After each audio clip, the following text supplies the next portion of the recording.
Hello guys, welcome to the next episode in this Mercedes Sprinter van conversion. In today's video we're going to be building the kitchen units. You've probably seen me build units before. We built all of the units for the workshop and all of these wall cupboards, and I'm going to use a very similar style of construction for our Sprinter conversion. I'm basically going to be building the units in a very similar way to how your kitchen units are built at home. So first of all we're going to start off with the carcasses, and then obviously we'll come to doing the doors and drawer fronts later on. Just want to say a huge thanks to everybody who's commented on those previous two videos. I can quite clearly see that it's all of the details and the little tips and tricks that you guys appreciate in these videos.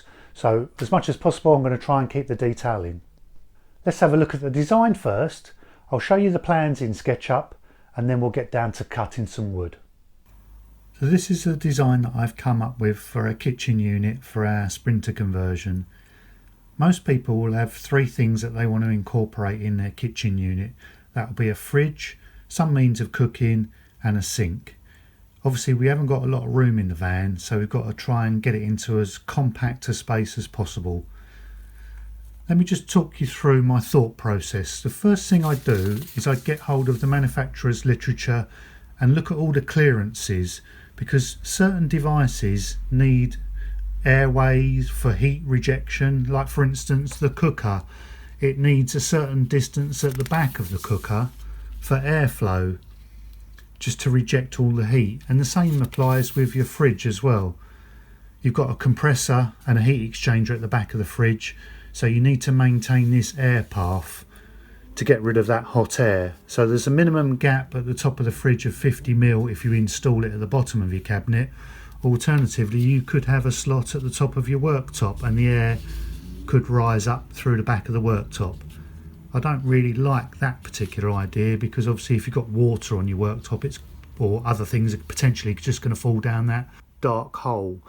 I'm going to mount the fridge at the bottom of the cupboard and have this gap between the top of the fridge and the cupboard above. So I look at all these minimum dimensions. That's the critical key dimensions that we need to incorporate. First thing I do then is grab a scrap of paper and start roughing out the kitchen carcasses, putting in all of these minimum dimensions and clearance spaces that you need for air and so forth and circulation. I've got a kick space at the bottom here for when you're standing near the cupboard, somewhere for your toes to go. And then there's a cutout at the top of the worktop there to accept the oven and hob. And once I've got this plan pinned down, then I jump into SketchUp and start drawing up the unit in more detail. I've taken some printouts off of SketchUp of how I want the kitchen to look in the final build. I've also printed off just a copy of the carcasses. I've printed off a cutting plan to give me the dimensions to make it quicker when we're cutting the timber down in the workshop.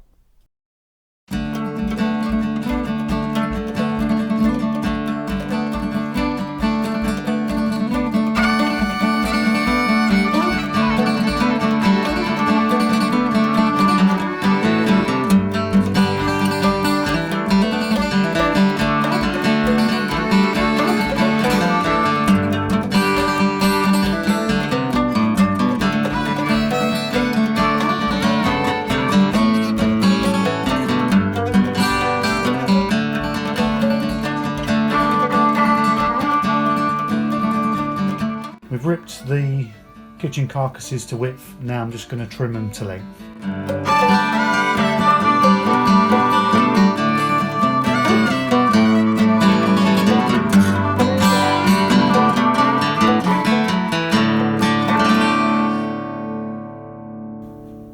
I've just marked out for a kick space at the bottom of the cupboards, and I'll just cut that out with the jigsaw.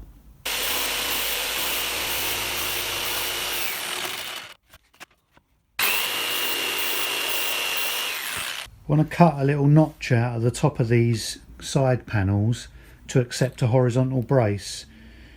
The braces are going to be the same thickness as the side panels, so the easiest way to mark them out is with this little marking gauge. Rest it on the panel, drop it through till it touches the other panel, nip it up, and then that's exactly the right thickness, and then all I need to do then is just run that down the edge of the board. You can't see that, but it's left a very faint mark on there. I've just gone over these in a darker pen so you can see them. I've also marked on the back of these side panels another notch for a vertical brace. The purpose of these braces is to give the cabinet some stability. This one at the back will stop the cabinet from racking, and it'll also give us a convenient point to fix through to the ply lining and hold the back of the cupboard to the wall.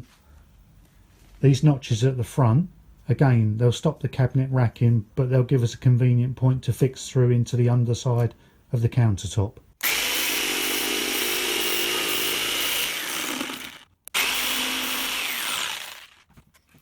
How I'm going to connect these shelf sections to the side panels is I'm going to router out a small rebate or dado.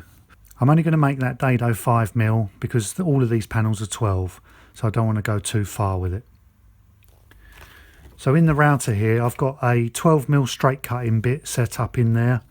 We've just checked the depth with this little router depth gauge. That's set up perfectly for 5mm.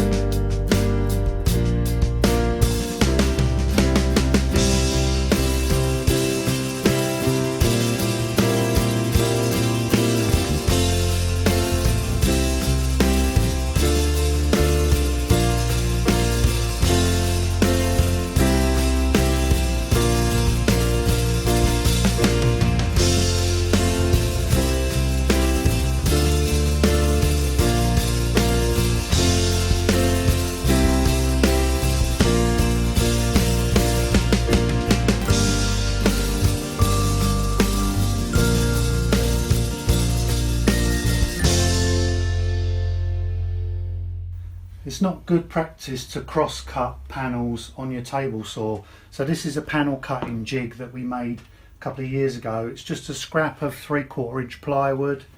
It's got a 2x2 batten screwed at 90 degrees to the blade, and then on the back we've got a mitre gauge runner screwed to the bottom of the panel cutting jig and parallel to the blade.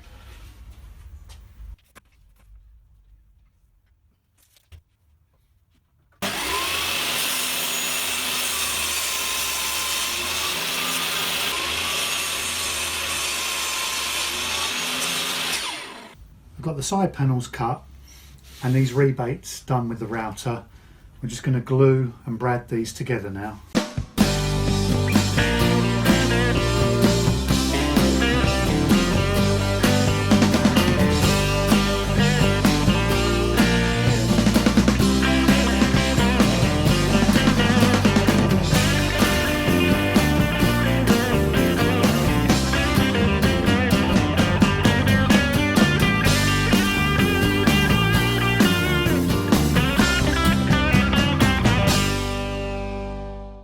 This little carcass is the one for the oven, and what I'm going to do is I'm going to enclose the drawer part of this carcass, because if we have a gas leak or anything from the oven, I want it just to drop down the back of the carcass and not come into this drawer space.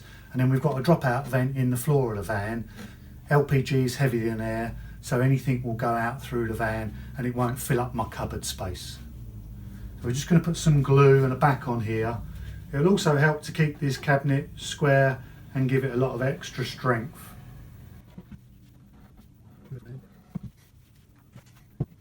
This is just a bit of 6mm ply I've cut. It's a nice snug fit.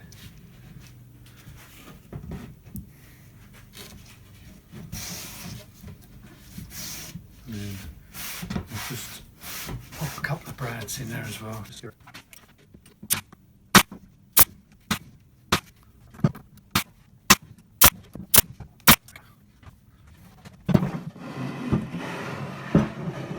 There we go, there's our finished carcass. So that's exactly the same width as the oven. The other two carcasses will go side by side. This will then have a nice large drawer in here that we can pull out for all our pots and pans. And then obviously the oven and hob will sit in this recess. Just put that to one side, let the glue dry, and then tomorrow we can fit them into the van. So these are our 3 completed carcasses. This is the fridge carcass, obviously that's the fridge space there. It's 50mm taller at the top here to allow for the ventilation to come out, and then we're going to have a drawer in the top of this cabinet which will be for cutlery. This is our oven carcass. This is only a little base unit because the oven and hob is one piece that slides into the worktop. So at the bottom here we're going to have a large drawer for the pots and pans, and then this is our kitchen sink carcass. This is upside down at the moment obviously because we've got this extension piece which goes into the side door step, but basically this is going to have a door at the top for the sink bowl and trap, and all of the cleaning products all go in there, and then the bottom section of the cabinet, which is the same height as this section of the oven cabinet, will probably have 2 drawers in there just for some extra storage. All the glue's gone off now and these are nice and solid, but what I'm just going to do, just for a little bit of extra safety if you like, is I'm just going to drill some pilot holes on these joints and put some drywall screws in there. Not that I think they're necessary, but it's just belt and braces.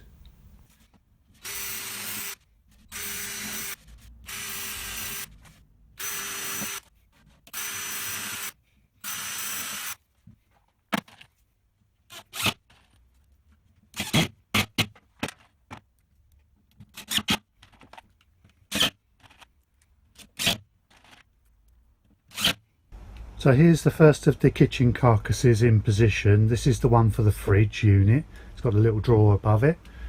Now, like with all carcasses, if you've bought a flat pack piece of furniture for your kitchen, or you've bought some flat pack furniture for your van, you know, like these kitchen modules that you get for VW campers, you are going to have to scribe these units into the side of your van because it's not straight. I deliberately put this brace at this point because I know my van's predominantly straight from here down, but at this point it starts to curve inwards.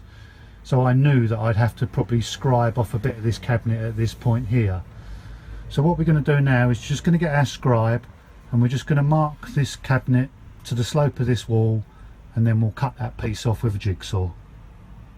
I've done this on a previous video, but I'll show you again. I'm just going to make a scribe out of this bit of scrap plywood. I've just cut a point on the end. At the widest part of the gap, you just want to mark with a pencil mark. That's where we're going to drill a hole to put our pencil in. So there we go. I've drilled a hole in this piece of wood. The tip of my pencil now to the point is exactly the same distance as this gap here. So now, keeping the scribe level and pushed up against the wall, we can mark this piece of wood.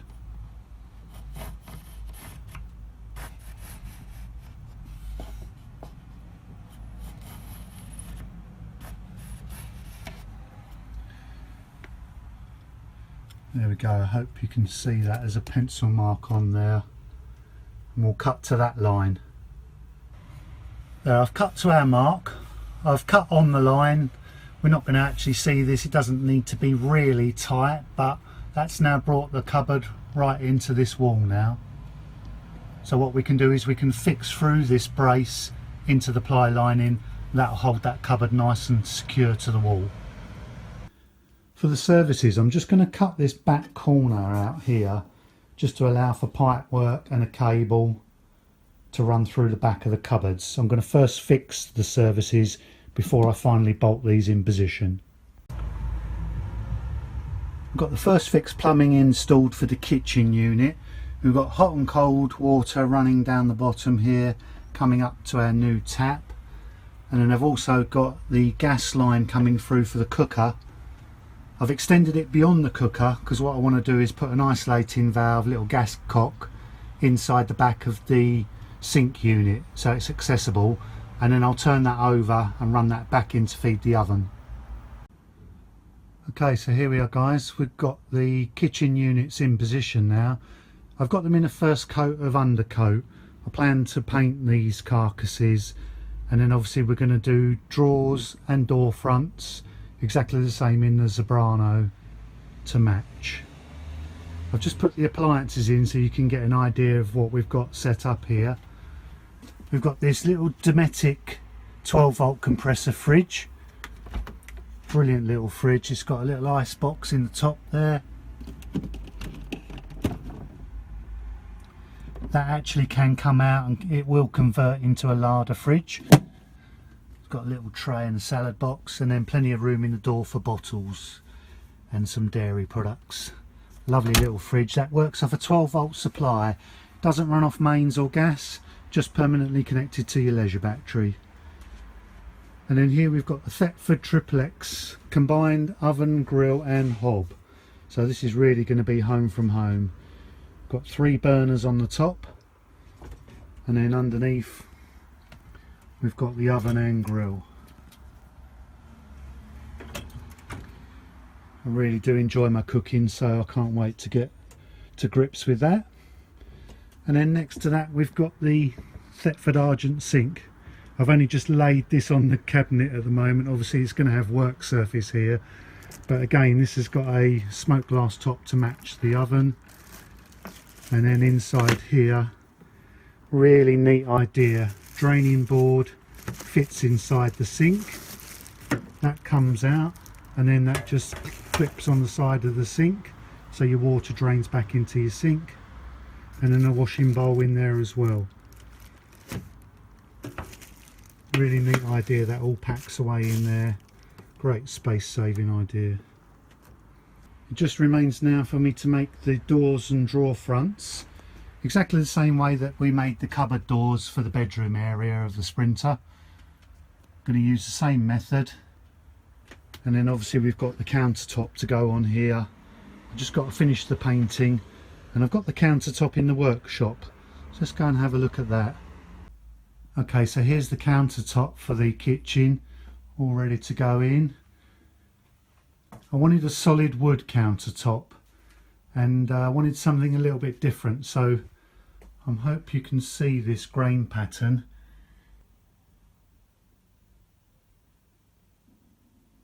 I'll give you more of a clue if I come this way.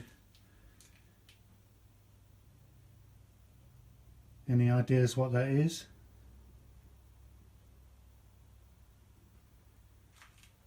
I'll give you more details in the next video. So there we go guys, that wraps up the construction of the kitchen carcasses. We've just got the doors and the drawer fronts to make. I won't do a separate video on that because we've already made the cupboard doors in the bedroom. So if you want to see how I made those doors, you can just refer back to that previous video. I've got a couple of announcements to make. I've had a really nice email from Sam at Morland UK this week. They've revamped the whole of their website and their online shop, and they've also created a page which they've called Inspiration, and they've been really kind to feature a few of my build videos on their website. So I'll put a link in the description below and invite you to go and take a look at that. The shop is now really slick, it's got a really new look to it, and they've also got a huge range of new colours for their furniture board and ply lining. A little while ago I was invited to do a question and answers podcast on a channel called Vansformation, and this was recently released. So again, I'll put a link in the description below if you'd like to go and check out that podcast. We're talking primarily about insulation in the van, so if you want to know a few further details on that aspect of your build, then go check out that podcast. And lastly, I've noticed that there's an email waiting list now for the ticket announcement for next year's Camp Quirky.